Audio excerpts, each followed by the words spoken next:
Ja, herzlich willkommen zur neuen Ausgabe SI-Talk und bei mir geht es heute durch wie am laufenden Band. Peter Tallman hier, Klondike Gold, haben wir eigentlich jedes Mal ein Interview gemacht, aber ja, jetzt ist es 3 Jahre aus, das letzte Interview gemacht. I think it's 3 years that we do our last interview. I think that's right, yeah. So it's a long time, but the PDAC wasn't open, except last year in summer, there was a small PDAC. So 3 years is a long time. What are you doing the 3 years? There's been a lot of work done, and it's a changed company now. Okay. 3 years ago, we were still grappling with basic geology in the Klondike. So, the Klondike-District still had no gold identified in bedrock of any significance at that time, 3 years ago. Yeah. I would have been explaining about the exploration potential and the work that we're doing to find gold in bedrock. Finally, after, now, fast forward to today, but it's been 125 years with nobody identifying gold until now. So the work that we've done in the last 3 years is drill several different zones, identify the controls to the gold mineralization for the first time ever, identify a whole series of really deep crustal faults that are sold in the upper mantle, which are the conduits for the gold-bearing fluids, and previously, there were no faults of any sort identified there. Crazily, even though it's an orogenic gold model system, so-called, that's what others had called it, but you need a fault somewhere to have gold. Well, we went and identified 3 of them, there are now 4, that we think are sold in the mantle. Those are the gold-bearing conduits, and we've drilled 2 different zones. The Lone Star zone was known as something that had gold in it 3 years ago, and at that time, the standard zone, we named the Nugget Showing. We had an outcrop about the size of this table that had gold in it at the time.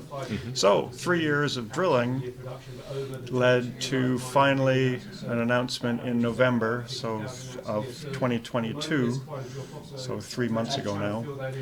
It's the first ever mineral resource in bedrock in the Klondike in 125 years of nearly 600,000 ounces, and in 2 different zones on 2 different faults. And we've since made, just recently since then, discovery and announced another zone at Gay Gulch. Has no mineral resources currently, but will.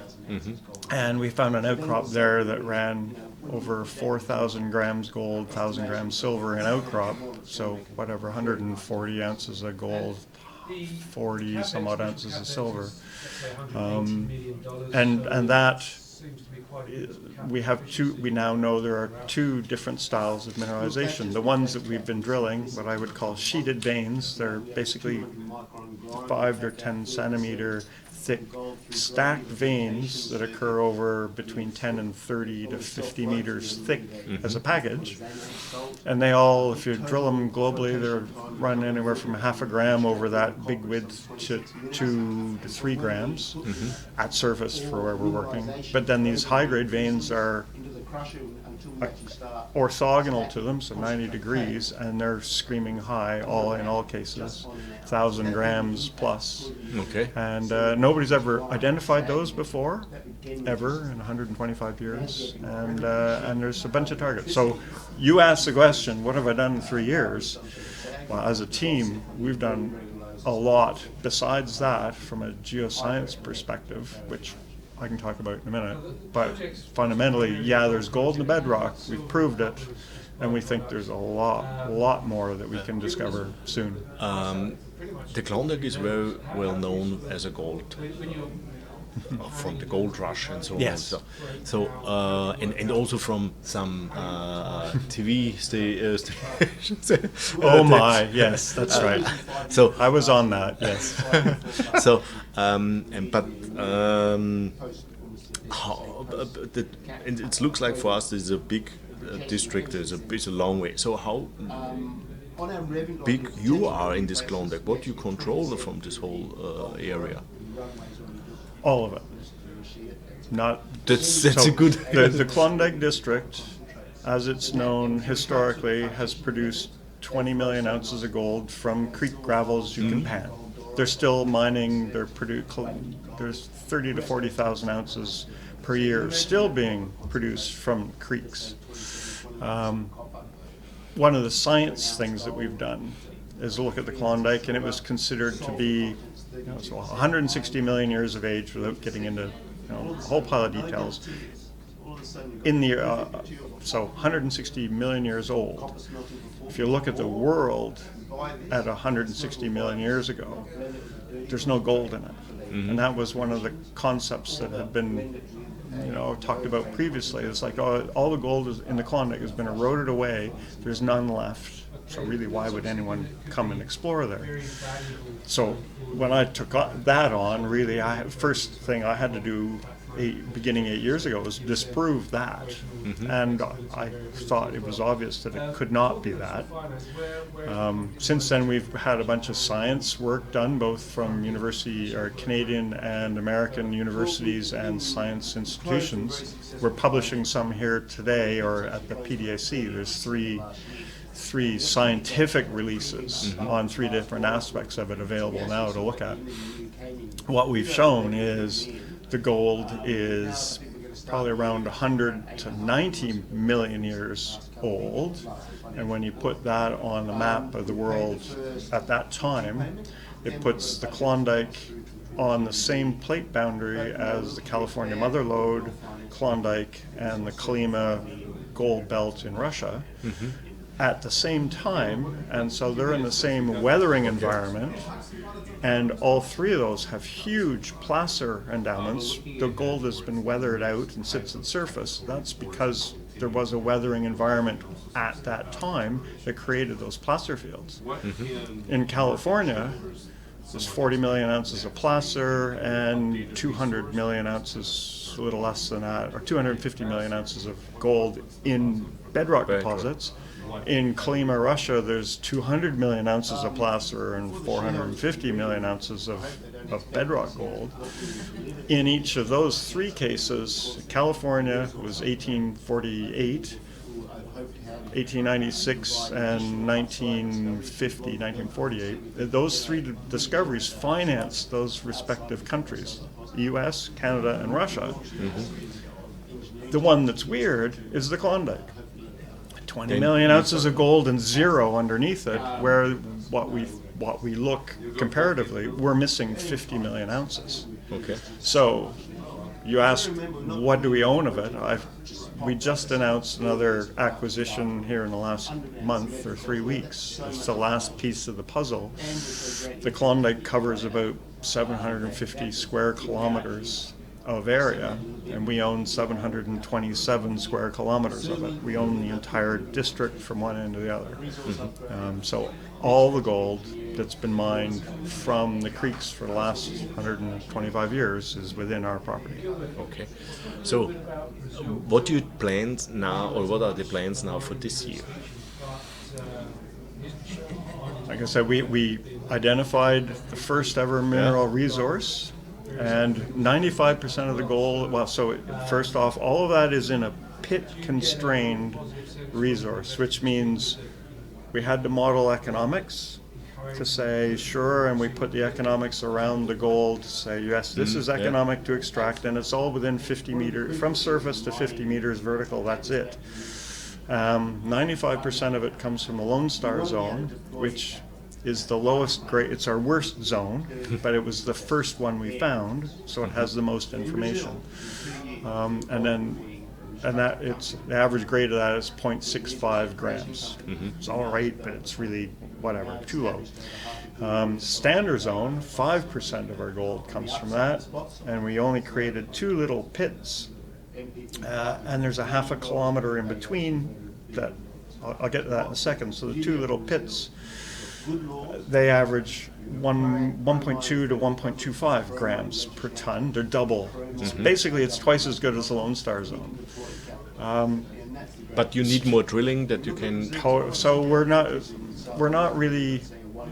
really, the world doesn't really care about 600,000 ounces in a way. Like, it's interesting. The point of it was to prove for the first time there actually is gold in the bedrock. And if you look at our share price, we've been going and telling the story and saying, yes, like, it's wrong that there's none there. In fact, I truly believe that I can see 50 million ounces in terms of targets, and we can go find more. Yeah. You say this, the Lone Star was the first one, that you have the most data, but it's the lowest grade. The second was, do you have double the grade, but Yes. you find a third one, and how the grades looks there? So the third one is Gay Gulch, where this outcrop You have this of really 4,000, 4,000. the super screamer. So those are rare, but they're significant from an exploration point of view for sure.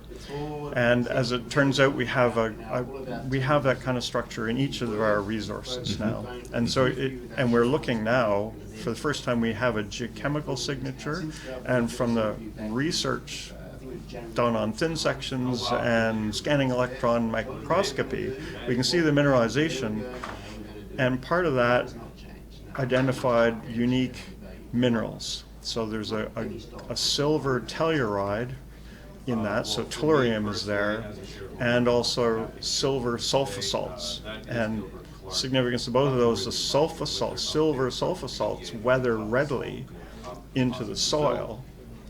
And when we look at gold, it's gold particles. So if you collect the soil sample, you have a 99.9% chance of missing whatever's there if it's gold as a particle. But silver is more chemically dispersed, and the soil samples are hitting that where there's mineralization. And where we see silver and tellurium, what we're looking underneath is that LiDAR, so that's a light detection system that measures elevation changes. Basically, we can see the faults, the individual faults that have been missing, and they light up with these gold-silver tellurides and some gold anomalies along them. That's our high grade. Okay. So what we're planning, one of the things we're going to be doing this year, this 2023, is drilling or prospecting or trenching these structures that we think are high-grade structures. That for sure the market react more on high-grade structures than that's natural. Sure, of course. That's normal. What do you have a volume and size volume? What you from dollar numbers? What you will invest this year in the program? Well, I'm here at PDAC working on that, so talking to the bankers and the funds, and also to our investors. So actually in Germany and Austria, Europe in general, we have a number of individual investors, and trying to put a package together of what do we need to budget for this year. The bankers and the funds are telling me, and that's kind of the mood here too, is that people are feeling somewhat poor. It's uncertain times, and that affects what I can raise comfortably to do. But I have a program in mind, and I'm hoping to do 5,000 meters of drilling, which is pretty much kind of what we've done each year. But you drill more shallow Yes. holes, so that's 5,000 sounds not too much, but when you have shallow holes, you have a lot of holes. And actually, I was just on that call with the bankers who are going to finance at least part of us, who are saying, well, when are you going to go drill deep holes? And I said, well, when I start, so far, the stats are we've drilled in 8 odd years, 51,000 meters of drilling. The average hole length on an angle is 99 meters. And the average vertical depth that these holes actually get to is 56 meters. That's all of our drilling is right at surface. My point with the investors is the gold is at surface. So why would I drill a kilometer hole when I can drill a 75-meter hole? And the more pierce points I get in the gold, the better, sure. right? Okay, for sure. but there's a big potential for depth, and But that moment it's a trade-off. And in the moment that the share price is not too high, that you can raise this kind of amount, that you say, okay, and I have so much money, I can drill now 2 or 3 depots too, so I can see what is underneath. Then it's not really typical that the gold is stopping at 50 meters from somewhere. We know it doesn't, but actually as a point in our resource at Lone Star and at the Standard Zone, both, this is pit constrained. There's another 200,000 ounces that didn't make it into a pit and therefore is not in our resource, it's just mineralization. One of the things we can do is do a little bit more drilling on that. It's quite cheap for that, and that would add, it would bring that mineralization probably into the mineral resource.